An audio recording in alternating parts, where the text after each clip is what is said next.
الحمد لله رب العالمين والصلاة والسلام على أشرف الأنبياء والمرسلين وعلى آله وأصحابه أجمعين. قال الله تعالى وتبارك وتعالى في القرآن المجيد والفرقان الحميد. بسم الله الرحمن الرحيم.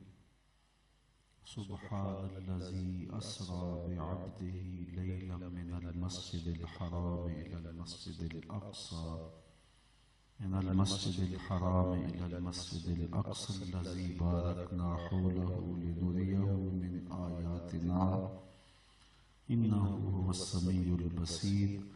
صدق الله مولانا العظيم وصدق رسوله النبي الكريم الرؤوف الرحيم. اللهم نور قلوبنا بالقرآن وزين أخلاقنا بالقرآن وأدخلنا الجنة بالقرآن ونجنا من النار بالقرآن. قال الله تعالى وتبارك في شان حبيبه مخبرا وآمرا إن الله وملائكته يصلون على النبي يا أيها الذين آمنوا صلوا عليه وسلموا تسليما. الصلاة والسلام عليك يا رسول الله وعلى آلك وأصحابك يا محبوب رب العالمين. الصلاة والسلام عليك يا رسول الله وعلى آلك وأصحابك يا امام الانبیاء والمرسلین. تمام حمد و ثنا، تعریف و توصیف اللہ جل مجدہ الکریم کی ذات بابرکات کے لیے، جو خالق کائنات بھی ہے اور مالک شش جہات بھی.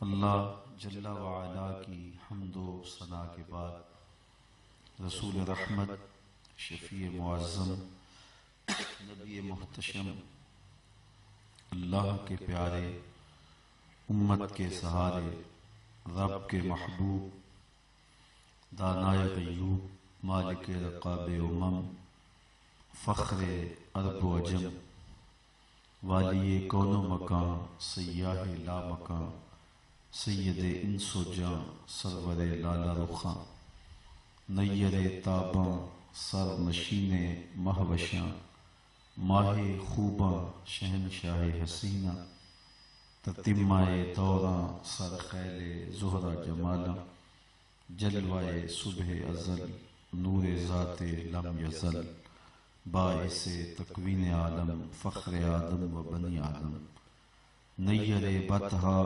رازدار ما اوحا، شاہد ما طغا، صاحب علم نشرہ، معصوم آمنہ احمد مجتبی، حضرت محمد مصطفیٰ صلی اللہ علیہ وآلہ وسلم کے حضور ناز میں اپنی عقیدتوں، ارادتوں اور محبتوں کا خراج پیش کرنے کے بعد آج کی اس درس قرآن کی نشست میں سورۃ الاسراء کی پہلی آیت، جسے آیت معراج بھی کہتے ہیں، تلاوت کرنے کا شرف حاصل کیا ہے، اور اس پر کچھ باتیں آپ کے سامنے رکھنا چاہوں گا.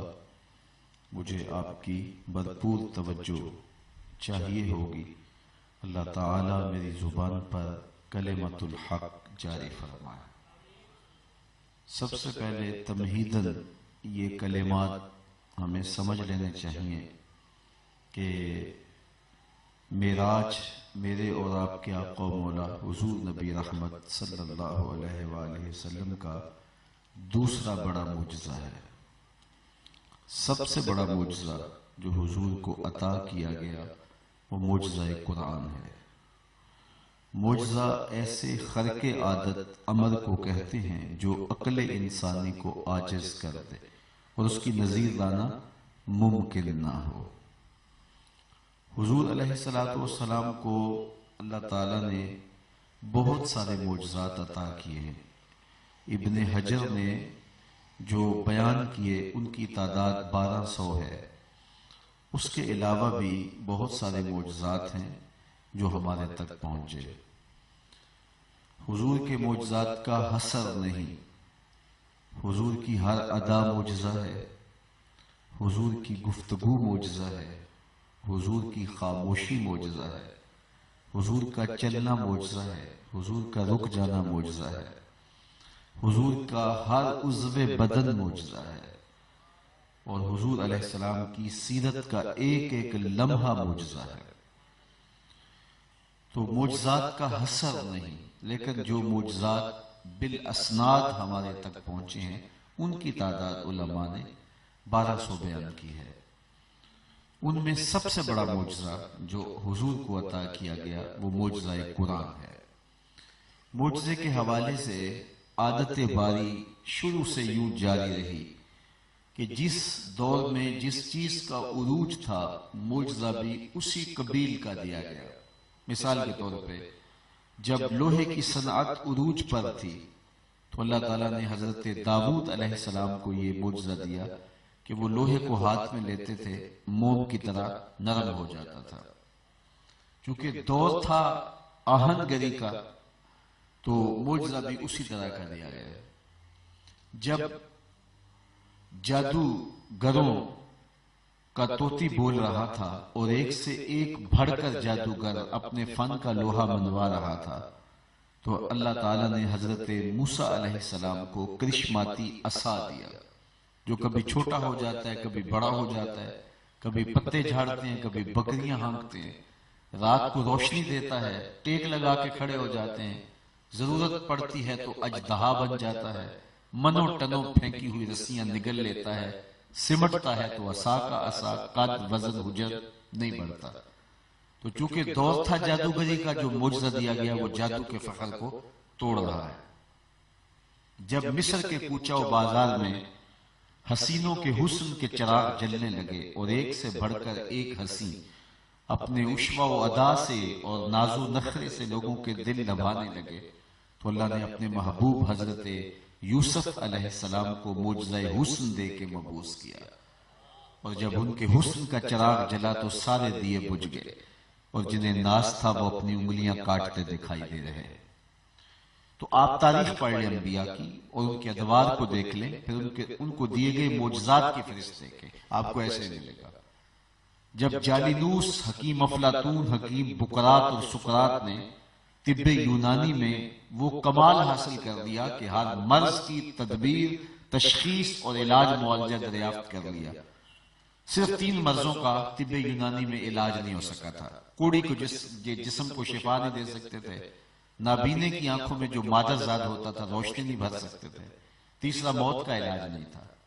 تو جب طب کا جادو سر چڑھ کے بول رہا تھا حضرت عیسیٰ آئے تو ان 3 مرضوں کا علاج لے کے آئے۔ وہ مردے کو ٹھوکر مارتے اٹھ کے باتیں کرنے لگ جاتا، نابینا کی آنکھ پہ انگلی رکھتے روشنی آ جاتی، کوڑی کے جسم پہ ہاتھ پھیرتے شفا ہو جاتی۔ تو انبیاء کی تاریخ آپ پڑھ لیں اور ان کو دیے گئے معجزات کو دیکھ لیں، پھر اس دور کو دیکھ لیں، آپ کو ایسے ملے گا کہ جس دور میں جس چیز کا عروج تھا معجزہ بھی اسی قبیل کا دیا گیا۔ جب میرے اور آپ کے آقا و مولا تشریف لائے تو یہ زبان و بیان کے عروج کا زمانہ تھا، گھر گھر شاعر اور ادیب پائے جاتے تھے، انہیں اپنی سخن وری پہ ناز تھا۔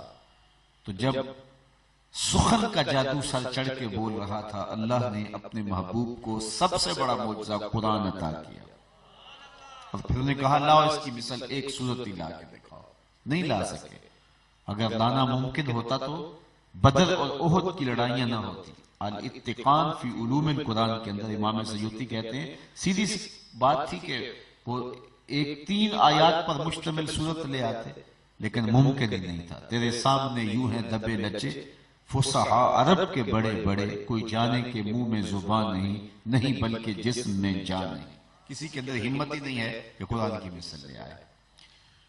تو یہ اصول جب طے ہو گیا کہ ہر دور میں جس چیز کا عروج ہوتا اس دور کے نبی کو معجزہ بھی اسی طرح کا دیا جاتا تاکہ اس دور کے فخر کو توڑے اور نبی کا تفوق ثابت ہو۔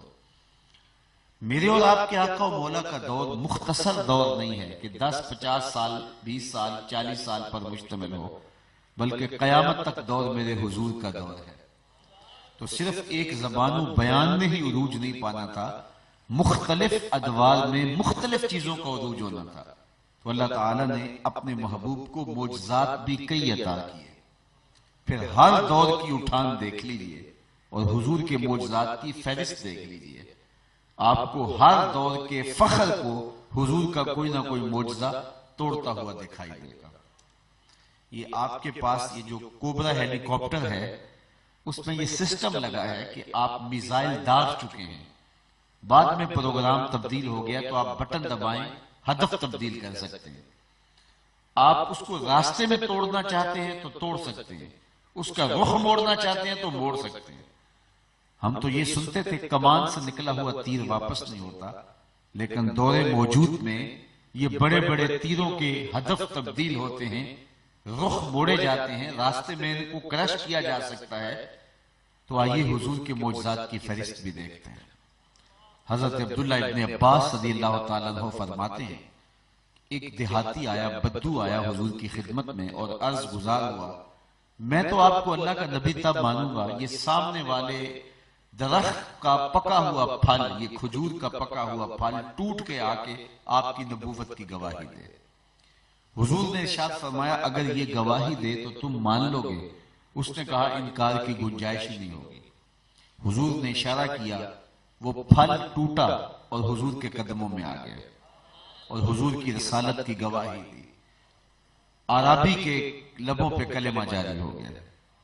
اب وہ جو کھجوریں ٹوٹی تھی اس عربی کی جھولی میں ڈال دیتے تاکہ وہ اپنے خاندان قبیلے میں جا کے بانٹتا اور بتاتا کہ یہ معجزے سے توڑی ہوئی کھجوریں ہیں اور میرے مطالبے پہ توڑی گئی تھی، اور فخر کرتا۔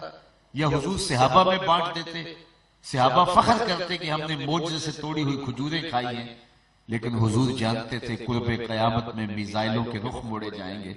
حضور اس گچھے سے مخاطب ہو کے کہا، تجھے جس کام کے لیے بلایا تھا وہ کام ہو گیا، اب واپس جا کے شاخ سے جڑ بھی جا۔ صرف توڑنا نہیں جانتے، جوڑنا بھی جانتے۔ تو یہ بات ذہن میں رکھیں کہ ہر دور کی جو اٹھان ہے اس کو دیکھ لیں اور پھر حضور کے معجزات کی فہرست کو دیکھ لیں۔ ہر دور کا فخر حضور کا کوئی نہ کوئی معجزہ توڑتا ہوا آپ کو دکھائی دے گا، لیکن دو دور حضور کے انتہائی اہم ہیں، ایک جب حضور تشریف لائے اور ایک قرب قیامت کا دور۔ جب تشریف لائے تو زبان و بیان کا عروج تھا، قرآن دیا گیا۔ قرب قیامت میں سائنس کے عروج کا زمانہ ہونا ہے اور لوگوں نے چاند پر جانے کی بات کرنی تھی، اپالو 11 کے ذریعے مریخ پہ سفر کی تیاریاں ہونی تھی، پوری دنیا گلوبل ولیج بن جانی تھی، ایٹم کا کلیجہ شک ہونا تھا۔ تو اللہ تعالیٰ نے اپنے محبوب کو دوسرا بڑا معجزہ معراج عطا کیا کہ سائنسدان الٹی چھلانگیں بھی لگاتے رہیں، ان کا وہاں تخیل بھی نہیں پہنچ سکتا جہاں محمد عربی کے قدم پہنچ گئے۔ کوئی حد ہے ان کے عروج کی، بلغ العلاب کمال، ان بلندیوں تک پہنچے، ان رفعتوں تک پہنچے جہاں کسی کا تصور بھی نہیں پہنچ سکتا، کسی کا تخیل بھی نہیں پہنچ سکتا۔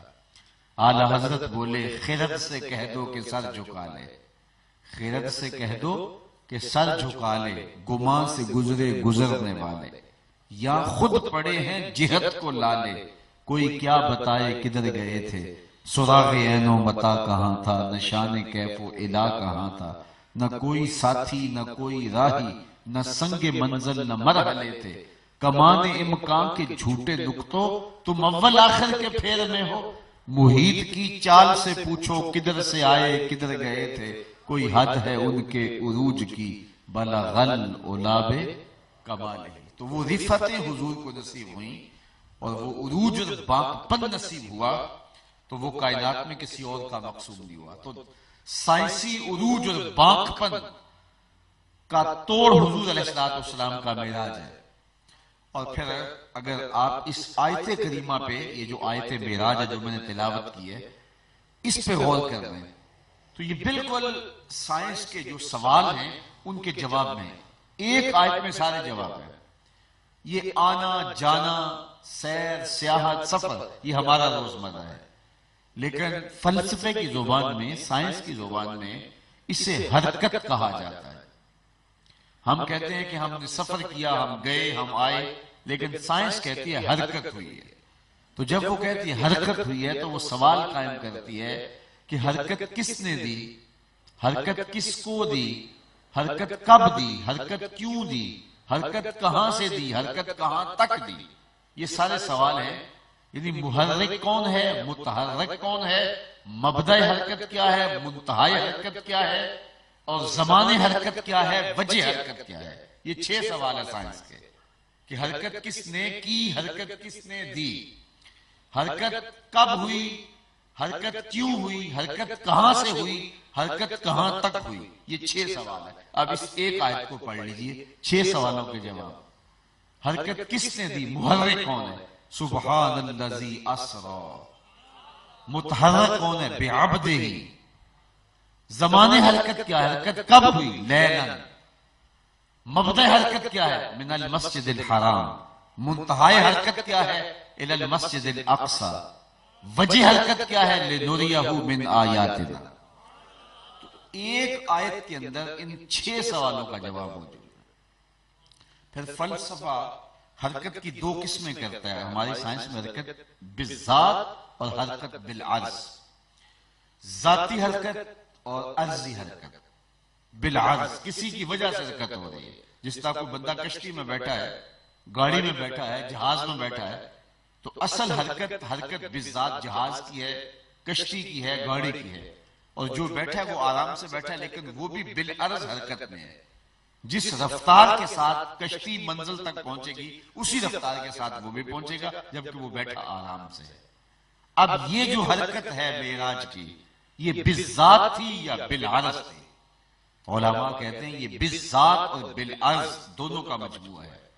کہیں بالذات ہوئی ہے، کہیں بالعرض ہوئی ہے۔ مسجد حرام سے لے کے مسجد اقصی تک حضور علیہ السلام اپنی رفتار سے نہیں گئے، حضور براق پہ گئے۔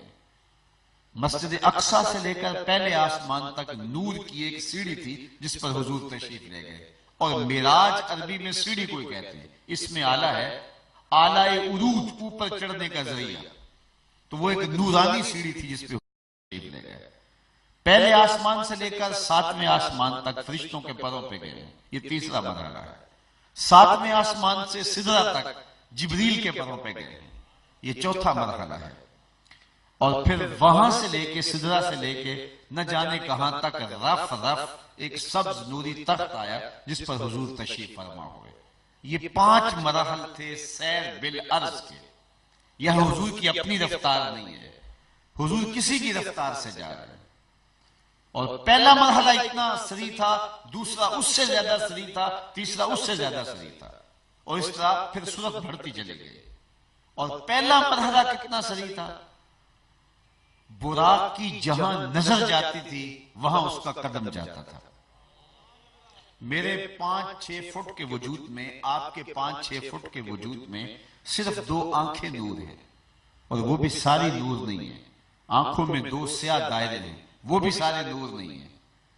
2 سیاہ دائروں میں 2 نقطے ہیں، ان میں صرف روشنی ہے، اور ہم نظر اٹھاتے ہیں تو تیسرے آسمان کے ستارے بھی دیکھتے ہیں۔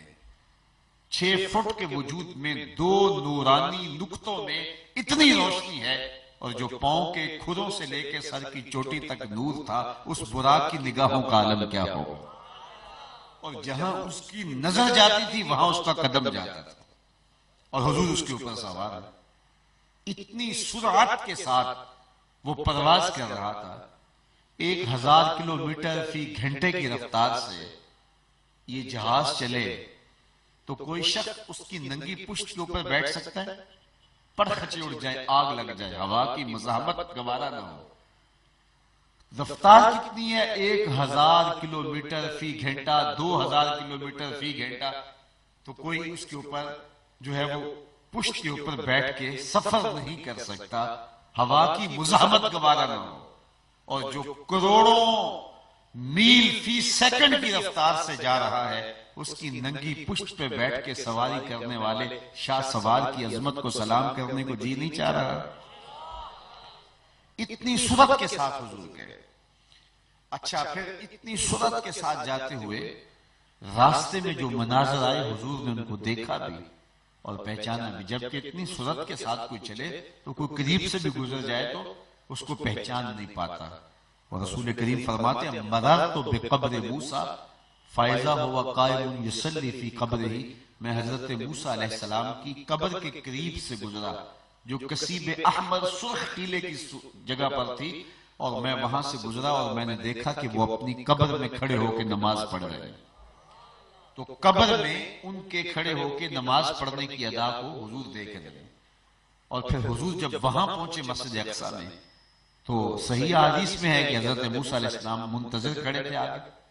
تو کیا حضرت موسیٰ علیہ السلام میرے اور آپ کے آقا و مولا سے زیادہ سریع رفتار ہے کہ وہ پہلے پہنچ گئے؟ اصل بات یہ ہے کہ حضرت موسیٰ نبوت کی رفتار سے گئے ہیں اور حضور اپنی نبوت کی طاقت سے نہیں جا رہے، حضور تو براق کی رفتار سے جا رہے۔ حضور کی سیر ذاتی نہیں ہے، حضور کی سیر عرضی ہے، بالعرض ہے حضور کی سیر، اور وہ براق کی رفتار سے جا رہے ہیں۔ براق بہت سریع ہے لیکن نبوت سے قوی اور طاقتور نہیں ہے، اس لیے حضرت موسیٰ علیہ السلام پہلے پہنچ گئے۔ تو یہ پہلا مرحلہ تھا۔ پھر اس کے بعد دوسرا مرحلہ نورانی سیڑھی پہ حضور تشریف فرما ہوئے اور وہ پہلے آسمان تک گئے، اور یہ براق سے زیادہ سرعت تھی اور یہ بھی سیر بالعرض تھی۔ اس کے بعد پھر تیسرا مرحلہ پہلے آسمان سے چھٹے آسمان تک فرشتوں کے پروں پہ حضور تشریف لے گئے، اور یہ مرحلہ پہلے دو مراحل سے زیادہ سریع و رفتار تھا۔ پھر چھٹے ساتویں آسمان کے بعد حضرت جبریل امین کے پروں پہ حضور سدرۃ المنتہا تک تشریف لے گئے، اور یہ مرحلہ پہلے تین مراحل سے زیادہ سریع و رفتار تھا۔ اور پھر جب سدرہ کا مقام آیا تو جبریل نے عرض کی لو دنوت خطوۃ لا ترکت، اگر میں ایک قدم بھی آگے بڑھوں تو تجلیات کے وفود سے میرے پاؤں جلتے ہیں، میں ایک قدم بھی آگے نہیں بڑھ سکتا۔ تو پھر حضور آگے بڑھے اور سبز نوری تخت آیا اور حضور اس کے اوپر تشریف فرما ہوئے، جس کو رف رف کہتے ہیں۔ پھر اس نے پرواز کی۔ اعلیٰ حضرت کا یہاں اسلوب دیکھیے، رف رف تیرا فر فر گیا۔ رف رف کی تقلیب لفظی کرے نا تو فر فر بنتا ہے، لفظ کو بدلیں گے، رف رف کو ادھر سے پڑھیں گے الٹا پڑھیں گے تو فر فر بنتا ہے۔ اس کو کہتے ہیں تقلیب لفظی، لفظ کو بدل دینا۔ میں ہوں لفظ درد، جس پہلو سے دیکھو درد ہو، درد کو ادھر سے پڑھو پھر بھی درد، درد کو ادھر سے پڑھو پھر بھی درد۔ تو کچھ لفظ ایسے ہوتے ہیں۔ تو اب اس کی تقلیب لفظی جب کی جائے تو رف رف کو جب آپ تقلیب کے ساتھ پڑھیں گے تو پھر فر فر بنے گا۔ والا حضرت نے یہاں حسن پیدا کیا، ذرا دیکھیے، رف رف تیرا فر فر گیا، ساتوں فلک طے کر گیا، تا ہفت بھی گوہر گیا۔ اللہ اکبر۔ اور پھر یہ پہلے مراحل سے، پہلے چار مراحل سے سریع و رفتار تھا۔ اب ایک مقام آیا کہ رف رف کی بھی منتہا پرواز ہو گئے، اور یہ 5 مراحل جو میں نے آپ کو بتائے ہیں یہ سیر بالعرض کے تھے۔ حضور اپنی رفتار سے، نبوت کی طاقت سے نہیں جا رہے تھے، جو راستے کے اندر سواریاں دستیاب تھی ان پر حضور جا رہے تھے، اور وہ ایک سے بڑھ کر ایک سریع و رفتار تھی۔ اور جب رف رف کی منتہا پرواز آ گئی تو اب وہ بھی بے بس ہو گیا، تو حضور رک گئے، حیرت کی وادی آ گئی۔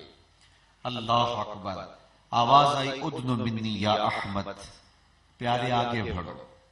اللہ اکبر۔ حضور فرماتے ہیں کہ میں نے ایک قدم اٹھایا، ڈرتے جھجکتے، اعلیٰ حضرت بولے جلال و حیبت کا سامنا تھا، جمال و رحمت ابھارتے تھے۔ عبد تھے نا، رب کے حضور حاضر ہو رہے تھے تو جلال و حیبت کا سامنا تھا، لیکن اس کی طرف سے تقاضے آ رہے تھے، ادن منی یا احمد۔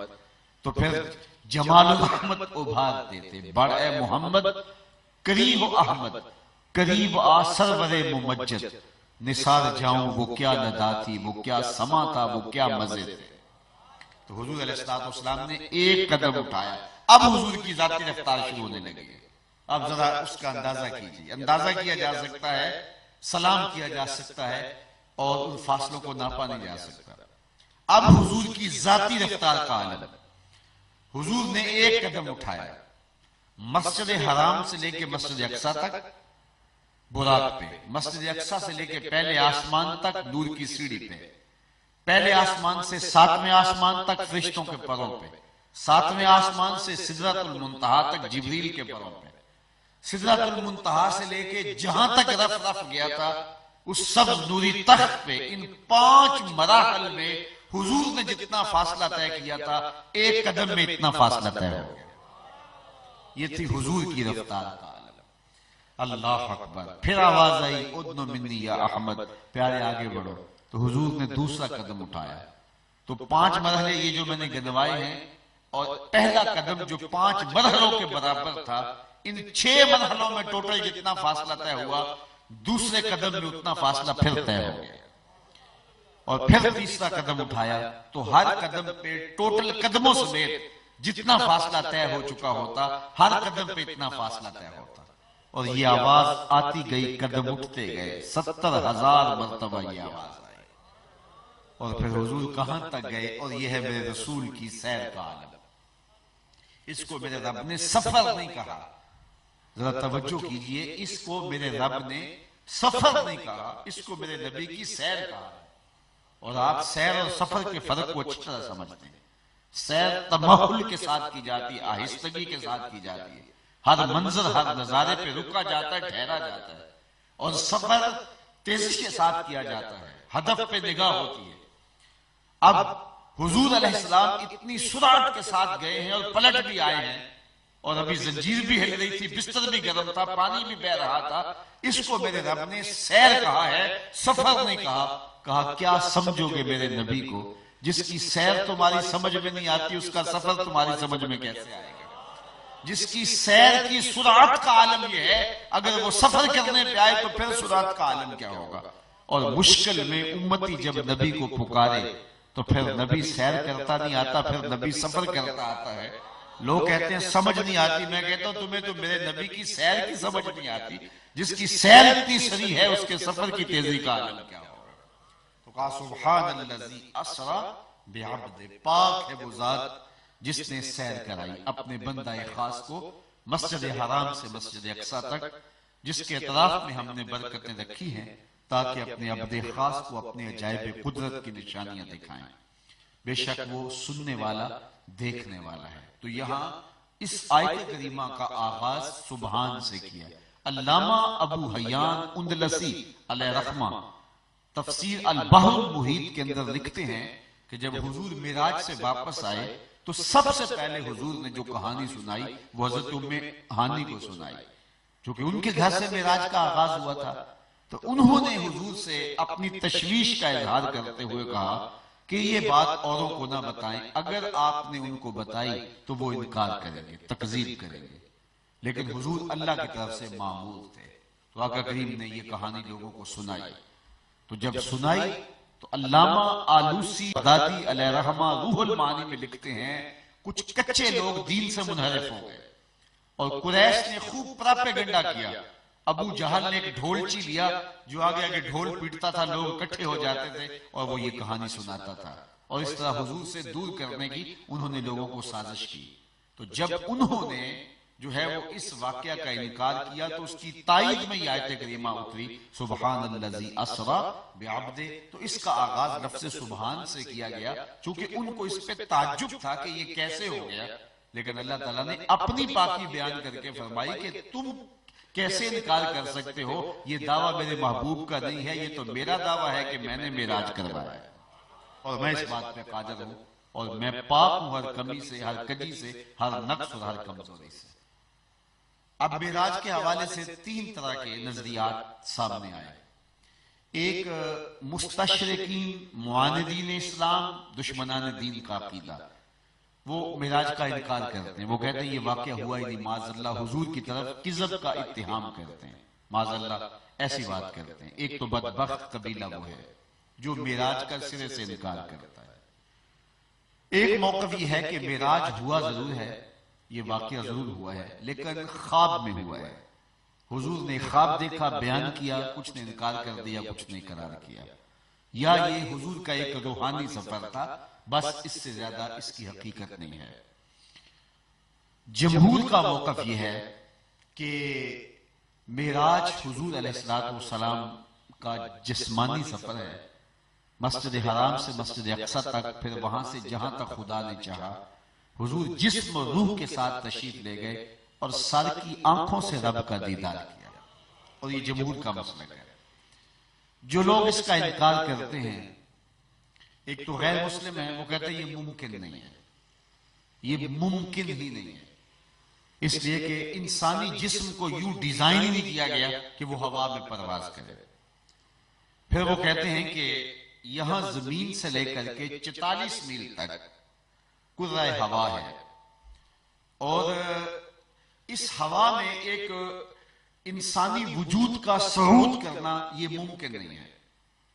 اس کے بعد وہ کہتے ہیں کرۂ خلا ہے، اور وہاں اتنا دباؤ کم ہے ہوا کا کہ وہاں آکسیجن سلنڈر کے بغیر پرواز نہیں کی جا سکتی، دم گھٹ جائے اور انسانی وجود اور انسانی جو ہے وہ زندگی قائم نہیں رہ سکتی۔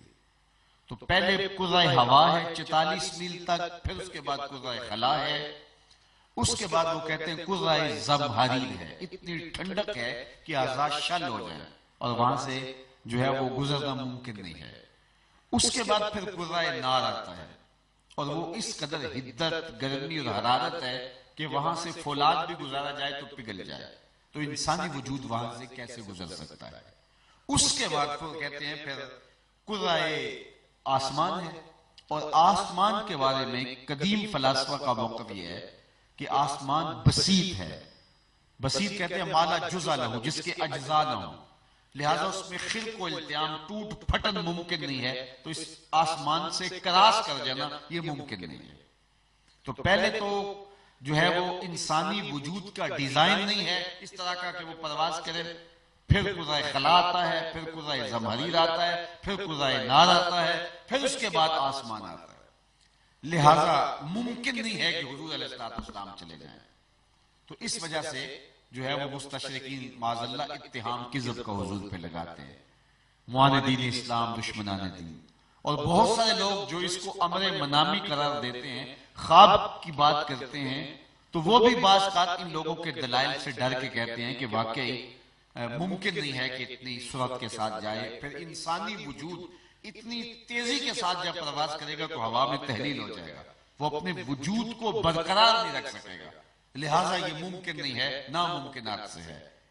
لہٰذا اس کو جو ہے وہ عقل سے اگر پرکھنے لگے، سوچنے لگے تو بات سمجھ میں نہیں آتی، لہٰذا اس کو خواب کی کہانی مان لیا جائے تو یہ ایک آسان کام ہے۔ بہت سارے لوگوں نے اس وجہ سے بھی جو ہے وہ اس پر زیادہ زور دیا۔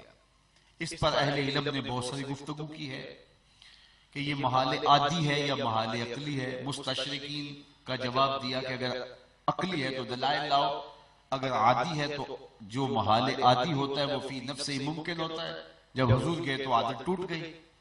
اور دوسری بات یہ ہے کہ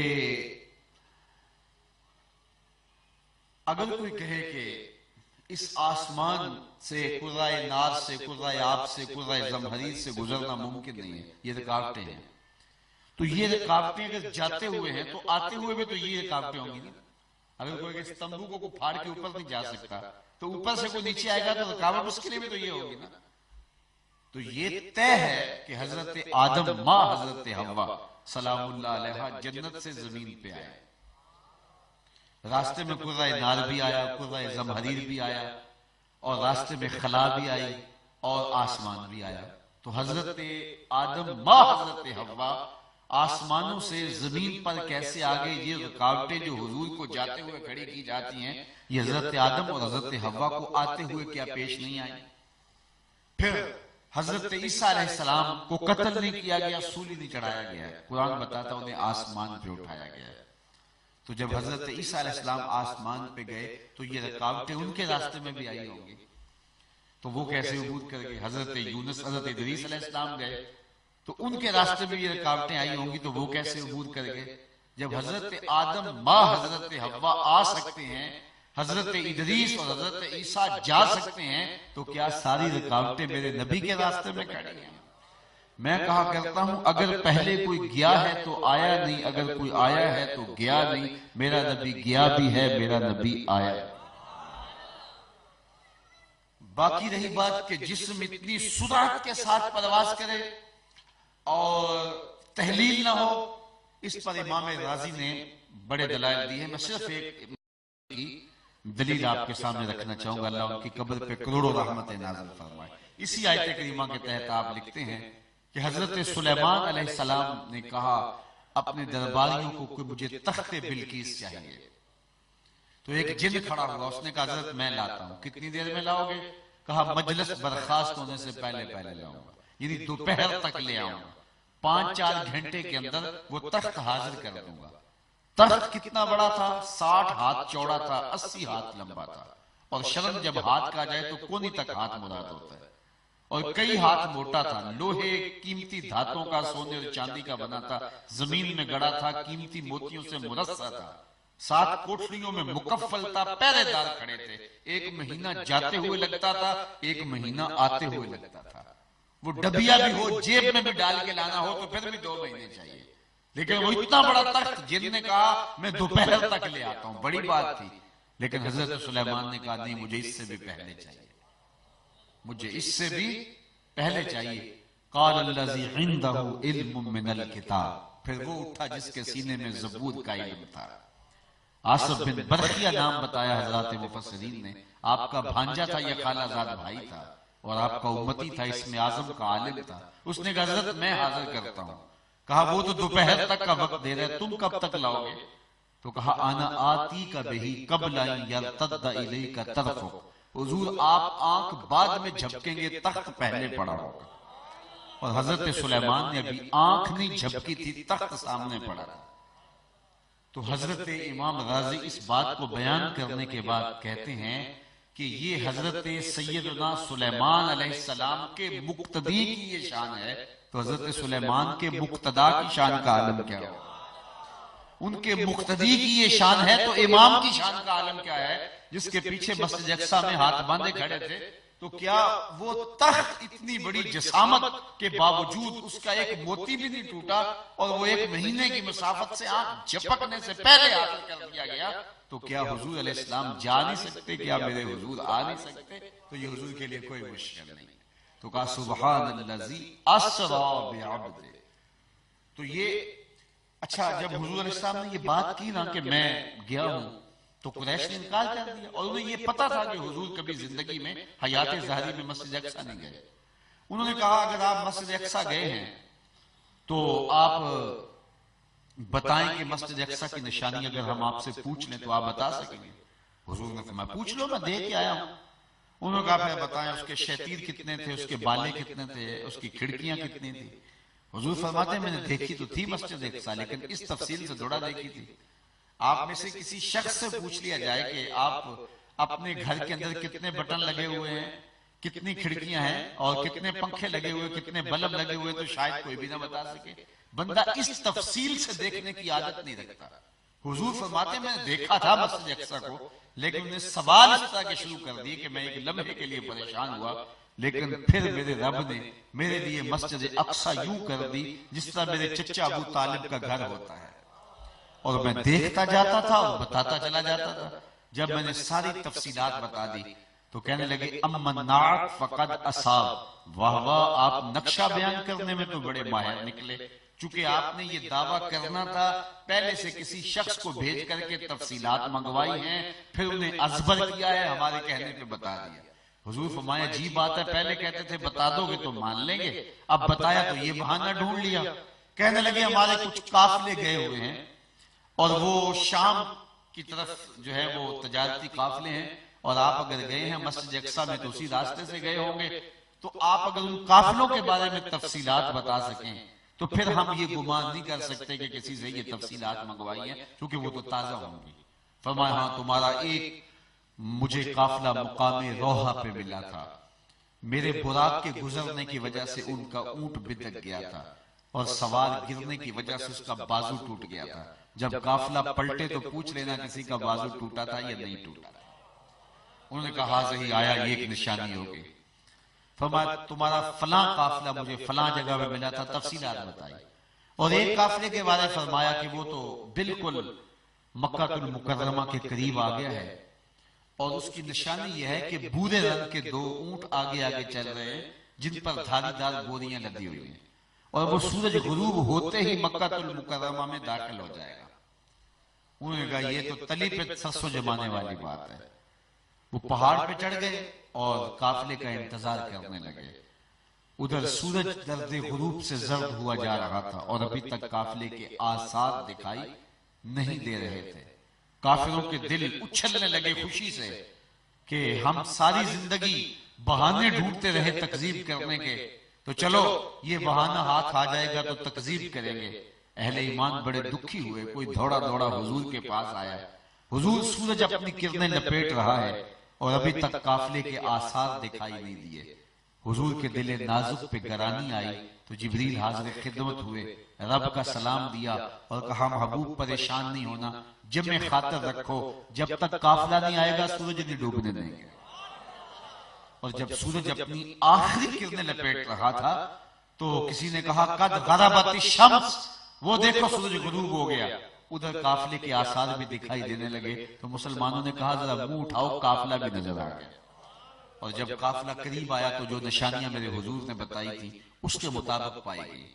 اب تو انکار کرنا چاہتے بھی تو نہ کر پاتے، لیکن کہنے لگے ھذا من سحر ابن ابی کبشہ، یہ ابو کبشہ کے بیٹے کا جادو ہے جو سر چڑھ کے بول رہا ہے. اس طرح اس حقیقت واقعہ کا اس بہانے سے انکار کر دیا.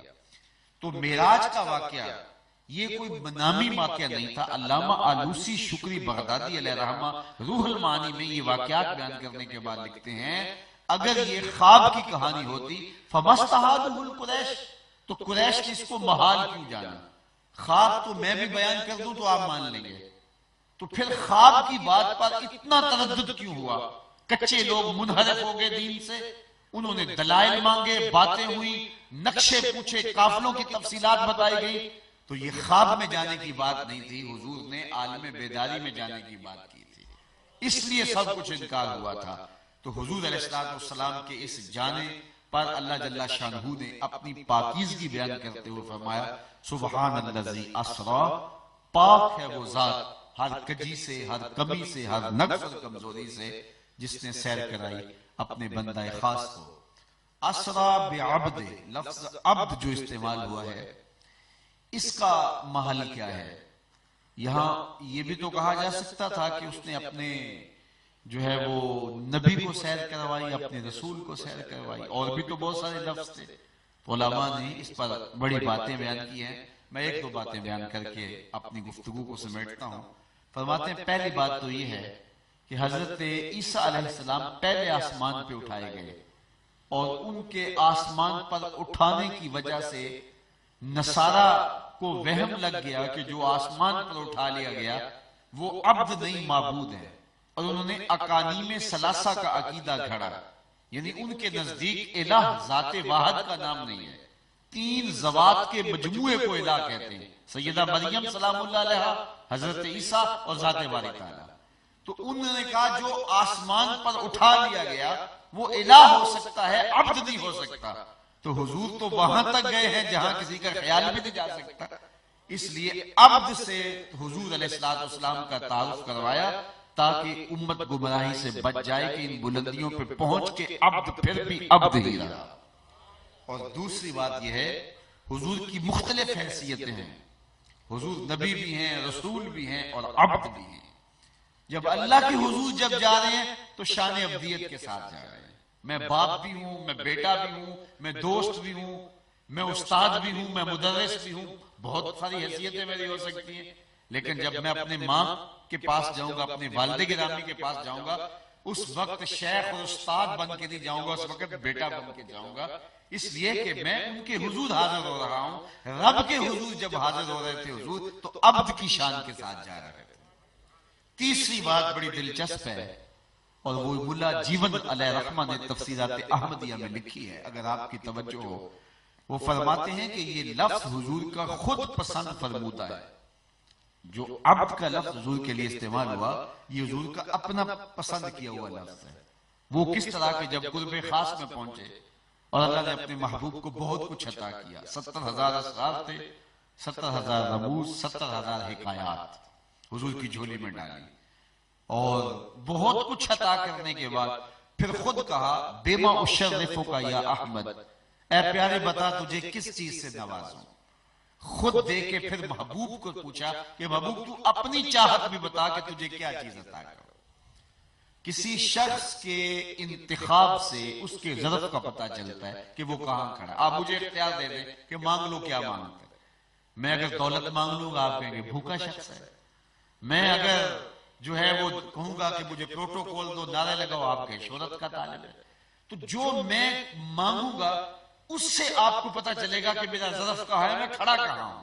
وہ کیا کسی نے کہا تھا نا، میرے سوال کی عظمت تو دیکھ اے ساقی، میرے سوال کی عظمت تو دیکھ اے ساقی، جام نہ دے حسن طلب کی داد تو دے۔ تو کسی شخص کے سوال سے اس کے ظرف کا پتہ چلتا ہے۔ آپ ذرا دیکھیے اور حضور کے ظرف کو سلام کیجئے۔ جب قرب خاص میں پہنچے، اللہ نے اپنے محبوب کی جھولی میں اسرار، رموز، حکایات بہت کچھ ڈالا، اور ڈال کر کے کہا محبوب یہ تو سب کچھ میں نے عطا کیا، اب تو اپنی چاہت بھی بتا، بما اشرفک یا احمد، اے پیارے تجھے کس چیز سے نوازوں۔ تو حضور نے اللہ سے کیا مانگا؟ اللہ اکبر۔ حضور نے اللہ کی بارگاہ میں عرض کی بنسبتی الیک شرفنی بالعبودیہ، مالک ساری زندگی میں کہتا رہا ہوں تو میرا رب ہے۔ طائف کے بازاروں میں کہا کہ تو میرا رب ہے، مکے کی گلیوں میں کہا کہ تو میرا رب ہے، برستے پتھروں میں کہا کہ تو میرا رب ہے، سین حرم میں کہا، عکاظ کے میلے میں کہا، ذیل مجاز کی منڈی میں کہا، میں نے ہر جگہ پہ پیشانی رکھ کے کہا کہ مالک تو میرا رب ہے۔ آج تو بھی تو کہہ دے کہ تو میرا بندہ ہے، مجھے عبد کہہ کے پکارا دے۔ تو اللہ تعالیٰ نے جب بھی پھر واقعہ معراج کی حکایت کی، لفظ عبد سے کی، سبحان الذی اسریٰ بعبدہ۔ وہاں سورہ نجم میں چلے جائیں، وہاں بھی فرمایا فَأَوْحَىٰ إِلَىٰ عَبْدِهِ مَا أَوْحَىٰ، پھر اس نے اپنے بندے کو وحی کی جو کی۔ تو وہاں بھی عبد کے لفظ سے تعبیر کیا، تو ملا جیون علیہ رحمہ تفسیرات احمدیہ کے اندر اس آیت کریمہ کے تحت لکھتے ہیں یہ حضور کا پسند فرمودہ ہے، اور عبدیت سب سے بندے کے لیے بڑا مقام ہے۔ حضور غوث اعظم فرماتے ہیں کہ عبدیت سے بڑھ کر بندے کے لیے آگے کوئی قرب کا مقام ہی نہیں ہے، اور عبدیت کا اظہار عملاً سجدے سے ہوتا ہے۔ اور معراج کی رات اللہ تعالیٰ نے اپنے محبوب کو پھر عبدیت کے لیے جو ہے وہ 50 نمازوں کا تحفہ بھی دیا، جو سمٹ کے 5 نمازوں کی صورت میں آج امت کے پاس موجود ہے۔ اور اقبال بولا متائے بے بہا ہے درد و سوز آرزو مندی، مقام بندگی دے کر نہ لو شان خدا بندی۔ تو یہ عبدیت کا وہ مقام ہے جو حضور علیہ السلام نے خود اللہ سے مانگ کر لیا۔ لیلا من المسجد الحرام الى المسجد الاقصی، رات کے مختصر حصے میں لیلن کے اوپر جو تنوین ہے یہ تقلیل وقت کے لیے ہے، اگرچہ اسرا بھی رات کی سیر کو کہتے ہیں، لیکن لیلن کی تاکید لفظی لگا کر کے اور اس کی تقلیل کو بیان کر کے یہ بیان کرنا مقصود تھا کہ ساری رات بھی نہیں لگی، رات کا ایک قلیل حصہ لگا اور حضور علیہ السلام معراج کر کے واپس پلٹ بھی آئے۔ یہاں مسجد حرام سے مسجد اقصی تک کی سیر بیان کی گئی ہے، اور سورہ النجم کے اندر پھر آگے کے سفر کو بیان کیا گیا ہے۔ تو کہا مسجد حرام سے لے کے مسجد اقصی تک، وہ مسجد اقصی جس کے اطراف میں ہم نے برکتیں رکھی۔ ہر مسجد کے اندر تو برکت ہوتی ہی ہوتی ہے، کوئی مسجد ایسی نہیں ہے جس کے اندر برکت نہ ہو، لیکن مسجد کے باہر بھی برکت ہو تو یہ کوئی لازمی نہیں ہے کہ باہر بھی برکت ہو۔ یہ لاہور کی شاہی مسجد ہے، اس کے ارد گرد شاہی محلہ ہے، اور دنیا جانتی ہے کہ وہ کس طرز کا ہے۔ تو مسجد کے اندر تو برکت ہے لیکن باہر نہ گھستے ہیں، تو لازمی نہیں ہے کہ مسجد کے باہر بھی برکتیں ہوں، لیکن مسجد اقصی اس کا تعارف یہ کروایا کہ یہ وہ مسجد ہے جس کے اندر بھی برکتیں ہیں، جس کے باہر بھی برکتیں ہیں۔ اندر کی برکتیں تو بچہ جانتا ہے کہ مسجد کا ہونا ہی برکت کا ظرف ہے، لیکن یہ باہر کی برکتیں کیا ہیں جن کو خاص طور پہ ہائی لائٹ کیا گیا، خاص طور پہ بیان کیا گیا۔ تو کہا علماء تفسیر نے کہ مسجد اقصی کے اطراف میں نبیوں کی قبریں ہیں، اور جہاں نبی کی قبر ہوتی ہے وہاں برکتوں کا نزول ہوتا ہے۔ اس لیے کہا کہ وہ مسجد جس کے اطراف میں بھی ہم نے برکتیں رکھی ہیں، مسجد کی اندر کی برکت کو بیان نہیں کیا، اس لیے کہ مسجد کی اندر کی برکت کا منکر کوئی نہیں ہے، مسجد کے اطراف کی برکتوں کے منکر ہیں، اس لیے اس کا بیان کیا کہ یہ وہ مسجد ہے جس کے اطراف میں بھی ہم نے برکتیں رکھی۔ یہ معراج کروایا کیوں؟ لِنُرِيَهُ مِنْ آیَاتِنَا، تاکہ ہم اپنے بندے کو اپنے عجائب قدرت کی نشانیاں دکھائیں۔ وہ عجائب قدرت کی نشانیاں کیا تھی جو حضور نے دیکھی؟ کچھ دوران سفر دیکھی، کچھ آسمان پہ دیکھی، کچھ مسجد اقصی میں دیکھی، کچھ حضور نے نشانیاں جنت میں دیکھی مشاہدہ جنت کے دوران، اور کچھ ملاحظہ دوزخ کے دوران نشانیاں دیکھی، اور پھر سب سے بڑا نشان اعظم جو حضور نے دیکھا وہ سر کی آنکھوں سے اپنے رب کا دیدار کیا، رأیت ربی فی احسن صورہ، اللہ اکبر۔ تو وہ نشان اعظم تھا جو حضور علیہ السلام نے دیکھا۔ وہ نشانیاں اللہ اکبر جو حضور علیہ السلام نے دیکھی اور اللہ تعالیٰ کی طرف سے جو محبوب علیہ السلام تک پہنچی، اور پھر امت کی بخشش اور مغفرت کی ضمانت ہمارے تک آئی، اور آقا کریم علیہ السلام کی گود میں 50 نمازوں کا تحفہ ڈال دیا گیا، اور حضرت موسیٰ علیہ السلام نے کہا کہ انی بلوت بنی اسرائیل، میں امت کا تجربہ رکھتا ہوں، یہ 50 نمازیں نہیں پڑھ سکیں گے، اللہ کی بارگاہ میں تخفیف کی درخواست کیجیے۔ تو حضرت موسیٰ علیہ السلام کے کہنے پہ حضور اللہ کی بارگاہ میں حاضر خدمت ہوئے، 5 نمازوں کی معافی ملی۔ انہوں نے پھر کہا کہ نہیں، یہ اتنی بھی نہیں پڑھ سکیں گے، 45 بھی زیادہ ہیں۔ پھر گئے، پھر آئے، حتیٰ کہ 5 نمازیں رہ گئی۔ حضرت موسیٰ عرض گزار ہوئے کہ حضرت ایک بار اور جائیے، لیکن فرمایا مجھے رب سے حیا آتی ہے۔ امت سے توقع کی کہ میری امت اتنی نکمی نہیں ہے کہ 5 بھی نہیں پڑھے گی۔ اب یہ امت کے لیے وہ خاص تحفہ ہے جو معراج کی رات حضور لے کر کے آئے ہیں۔ اچھا، یہاں ایک سوال کھڑا ہوتا ہے، وہ یہ کہ اللہ کا قانون ہے لا تبدیل لکلمات اللہ، اس کی باتیں تبدیل نہیں ہوتی، اور یہاں بظاہر 9 مرتبہ تبدیلی آئی، تو پھر کیا اس کا جواب ہوگا؟ علماء کہتے ہیں اس کی باتیں واقعی تبدیل نہیں ہوتی۔ اس نے ایک اور ضابطہ دیا، من جاء بالحسنۃ فلہ عشر امثالھا، جو ایک نیکی کرے گا 10 کا ثواب دیں گے، پڑھو گے 5 ثواب 50 کا ہی دیں گے، اس لیے کہ اللہ کی باتیں تبدیل نہیں ہوتی۔ اب یہ نماز جو ہے یہ معراج کا خاص تحفہ ہے، اور مومنین کے لیے یہ معراج ہے، اور بندے کو سب سے زیادہ قربت جو ملتی ہے وہ سجدے میں نصیب ہوتی ہے۔ اقصی غایت التذلل والخشوع، سب سے زیادہ بندہ خشوع اور عجز کے پیرائے میں یہاں ہوتا ہے، اور سب سے زیادہ بارگاہ الہی میں قرب کی منزل یہ ہے کہ بندہ پیشانی سجدے میں رکھ کے کہ حضور سجدہ ریز ہوتا ہے۔